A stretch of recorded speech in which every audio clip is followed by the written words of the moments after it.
welcome back. If this is your first time, I hope you'll stay. Espero que te quedes.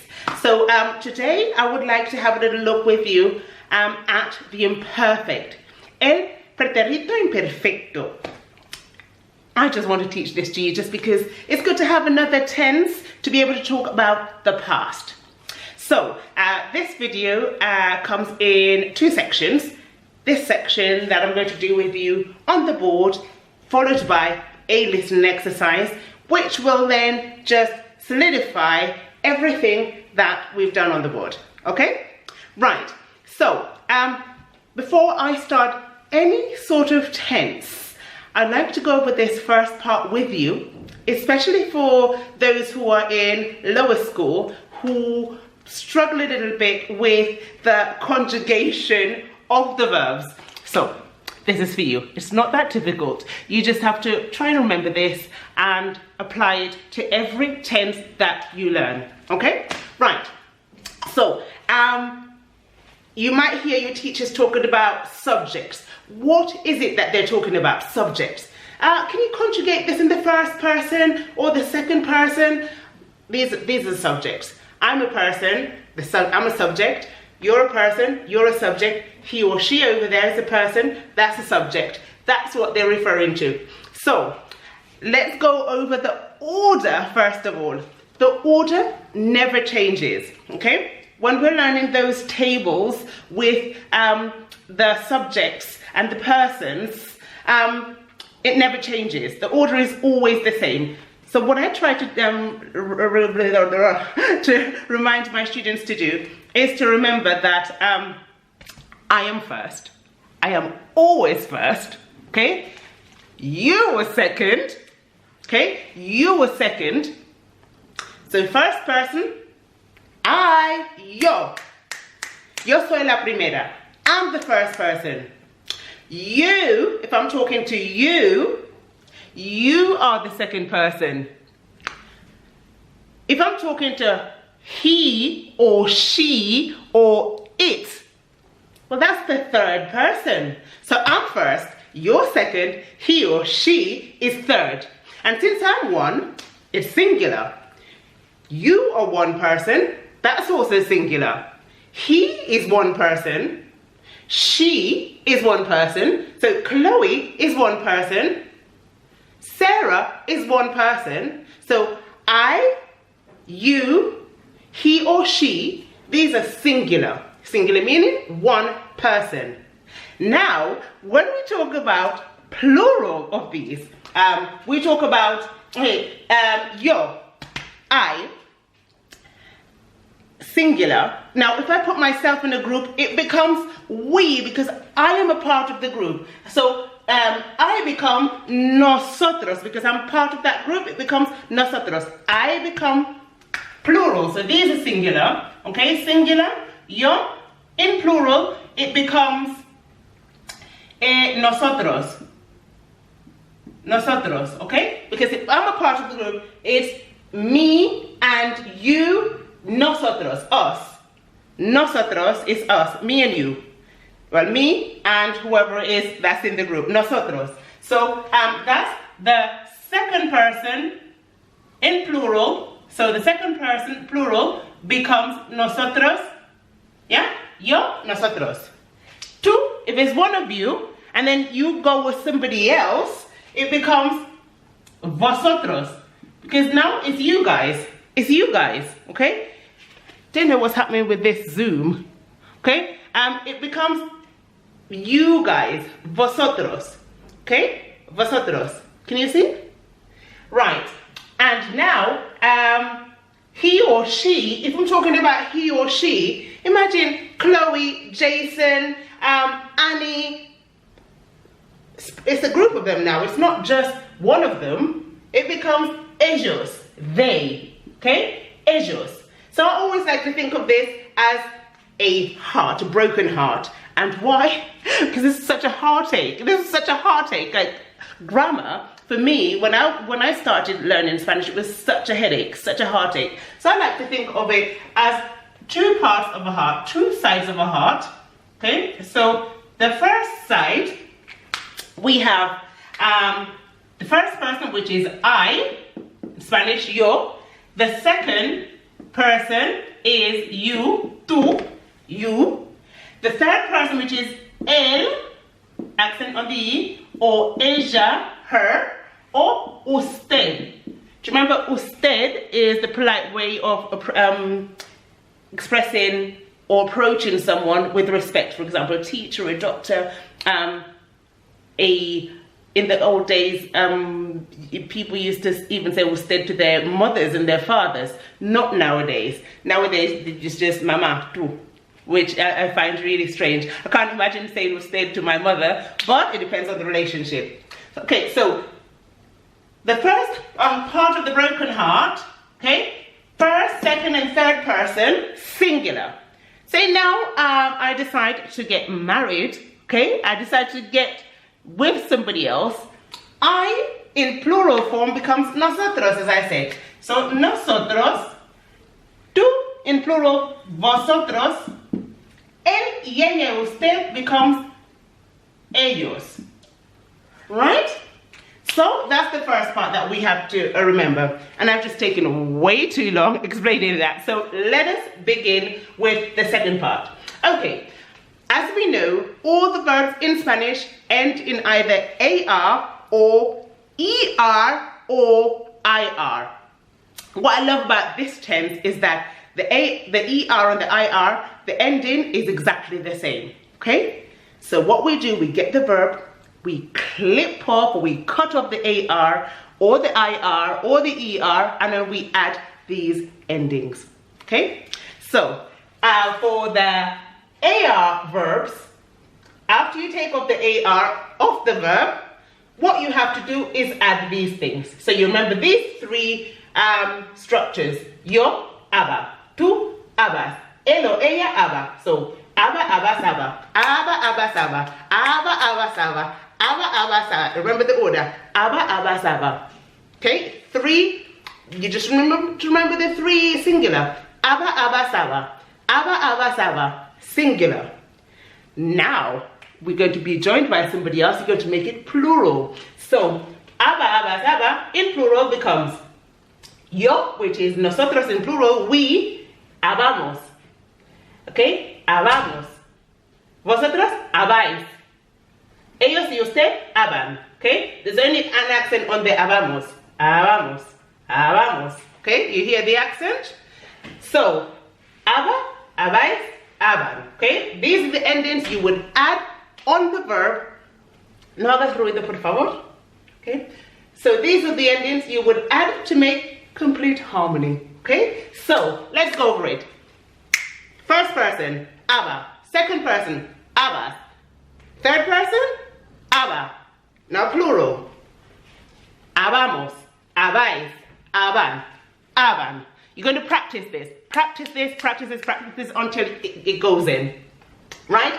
In singular, ER and I verbs, you have these endings. Remember that all of these endings in the ER and IR form always have an accent on the I. All of them.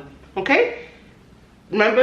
Just remember that, and it'll be easier when you're writing. So, ia, sia, iamos, iais, ian. Remember, ia, sia, in plural now, iamos, iais, ian. Okay? So, ia, ias, ia. Let's grab a verb. Comer is ER, isn't it? Comer, comer. So what do? We take this ER away. And so how would we say, make that in the perfect? We would just stick this on, comía. I used to eat, comía. You used to eat, comías. Okay? She used to eat, comía. We used to eat, comíamos. You, plural, you lot used to eat a lot. Comíais mucho. They used to eat, comían cerdo. They used to eat pork. Okay? Right, so this is all you need to remember. So, I found it easier when I was studying to imagine it as a heart. On the right side of the heart, I had the singular, which is 3 the three persons, yo, ella, tú, ellas, él, ella. Plural, iamos, ellas, ian. Ella, ellas, ella. Iamos, ellas, ian. You might find a different approach of revising this. Whatever works for you will be perfect. Right, okay, let's move on. So when do we actually use the imperfect tense? The imperfect tense we would use when we want to express something that happens in the past, but it happened over a period of time. So it happened during a period in the past, and it used to happen continuously. So, recurring actions. For example, I used to visit my grandma every day when I was a child. I used to visit my grandmother every day. So that used to translates to ia, aba. Okay, I used to visitaba. Okay, I don't know when the action stopped, but you know that it used to happen a lot in a period of time in the past. Perhaps it doesn't happen anymore. It's very likely it doesn't happen anymore, but it used to happen for a period of time in the past. That's when you use it. Okay, moving on. Actions which were in progress in the past, and it's normally interrupted by the past simple. So, for example, estaba hablando cuando llamó la puerta. So, I was talking when he knocked at the door. So, I was doing something. Yo hablaba, I was talking. Yo hablaba cuando, so when he knocked at the door. Okay? Use it in that case as well. Right. And we also use it to talk about age in the past and time in the past. So if I'm not saying how old I am now, I'm telling you how old I used to be, how old I was when something took place. So for example, tenía 10 años cuando eso pasó. So I was 10 years old when that happened. Tenía. Instead of tengo, which I am 10, tengo 10 años, instead of saying tengo 10 años, which would mean I am 10 years old now. Cuando tenía, when I was. So you'd use it for that as well, to express age in the past. Or time, okay? For example, eran las 8 cuando se cerró. So it was 8 o'clock when it closed, okay? So at 8 o'clock it closed. Eran las 8. So we'll also use it to talk about the time as well. All right, I would like to actually skip this example. Nadaba cuando me pegó, okay? Nadaba. I was swimming when he hit me. Comía Pablo cuando se mordió la lengua. So Pablo was eating when he bit his tongue. Again, as you notice, cuando in both examples is used to interrupt the action. So I was swimming, all of a sudden comes Pablo and hits me. So interrupts the first action which I was doing, which was swimming. Okay? So, comía Pablo cuando se mordía la lengua. So he was eating and he bit his tongue, so it caused the first action to stop. If I bit my tongue, I'm going to stop for a minute. Ow, I bit my tongue. Me mordido la lengua. Right. As with everything, my dear people, they're always irregular. And it's just exactly the same in English. I could say to a Spanish person learning English, for the past simple, just add an ed. Dance, danced. Becomes I danced, baile. Just add an ed. Or visit, become visited. Just add an ed. Course. But then you get to irregular verbs like speak, and you can't just put ed on speak. We don't say that. Spoke. You don't put an ed on think. You wouldn't say think, would you? Thought. So it's exactly the same with Spanish. There are loads of irregular verbs. So here, I'm giving you only 3 because I love you so much. I don't want to stress you out with lots and lots of verbs. So I'm giving you 3 here. The 3 verbs I'm giving you are ser, to be, ir, to go, and hacer, to do. So the conjugation for ser, era, eras, era, éramos, erais, eran, eran. Okay?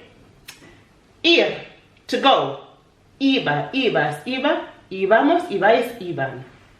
Íbamos en nuestra bicicleta cuando pasó. So we were going on our bike when it happened. Try to remember these ones. Hacer is also irregular. Remember, accent on the I, R and ER endings, always. Hacía, hacías, hacía, hacíamos, hacíais, hacían. Okay? Right. 3 very popular questions I put down for you, and I'd like for you to answer these questions to see how you do in using the imperfect. Okay, so, ¿cómo se llamaba? So, what was it called? ¿Cómo se llamaba tu mascota? So, your pet. ¿Cómo se llamaba tu mejor amigo o amiga? ¿Cómo se llamaba tu serie favorita? Okay? ¿Cómo se llamaba? Okay? ¿Qué instrumento tocabas? So what instrument did you use to play? What instrument did you use to play? Remember, used to or you were doing is what iba or aba translates to. Okay, that is it. Hold up, the listening's coming. I won't make it too long, I promise. Okay, estas preguntas va sobre cuando eras pequeña. So we normally ask questions to the imperfect to talk about when we were little, when we were younger. Así que vamos a empezar. La primera pregunta es, ¿dónde vivías cuando tenías 1 año? Cuando tenía 1 año vivía en Nueva York. ¿En Nueva York? Sí. Ah, qué divertido. ¿Qué comida te gustaba comer? Me gustaba comer pasta. Ah. ¿Qué cosas hacías en la casa de tus abuelos de pequeño? De pequeña solía leer libros en casa de mis abuelos. Ah. ¿Cómo se llamaba tu primer cole? Mi primer cole se llamaba Red Hills. Red Hills. Ah. ¿Quién era tu profesor o profesora favorita en primaria? Mi profesora favorita se llamaba Miss Cook. Miss Cook. Muy bien. ¿Qué palabra decías o pronunciabas mal cuando eras pequeña? Cuando era pequeña pronunciaba mal 2 palabras. Ah. Dinero, que yo lo llamaba ninero. Ninero. Y vomitar, en el que yo decía gomitar. Con G. Sí. Vale. ¿Ibas de pesca alguna vez de niña? Nunca me gustaba ir de pescar, así que nunca fui. Okay. Una mentira que contabas a tus padres. Siempre les contaba o siempre les decía que me dolía la cabeza cuando no quería ir al colegio. Ah. Algo que no te gustaba de cría, pero ahora sí que te gusta. Ahora me gusta... Pues no sé, me gusta todo en verdad. De pequeña no me gustaba nada estar encerrada en mi habitación y ahora me encanta. Claro. Algo que te daba mucho miedo de cría. De pequeña me daba mucho miedo la oscuridad y ahora no. Ah. Dime algo que hacían tus padres que te daba a ti mucha vergüenza.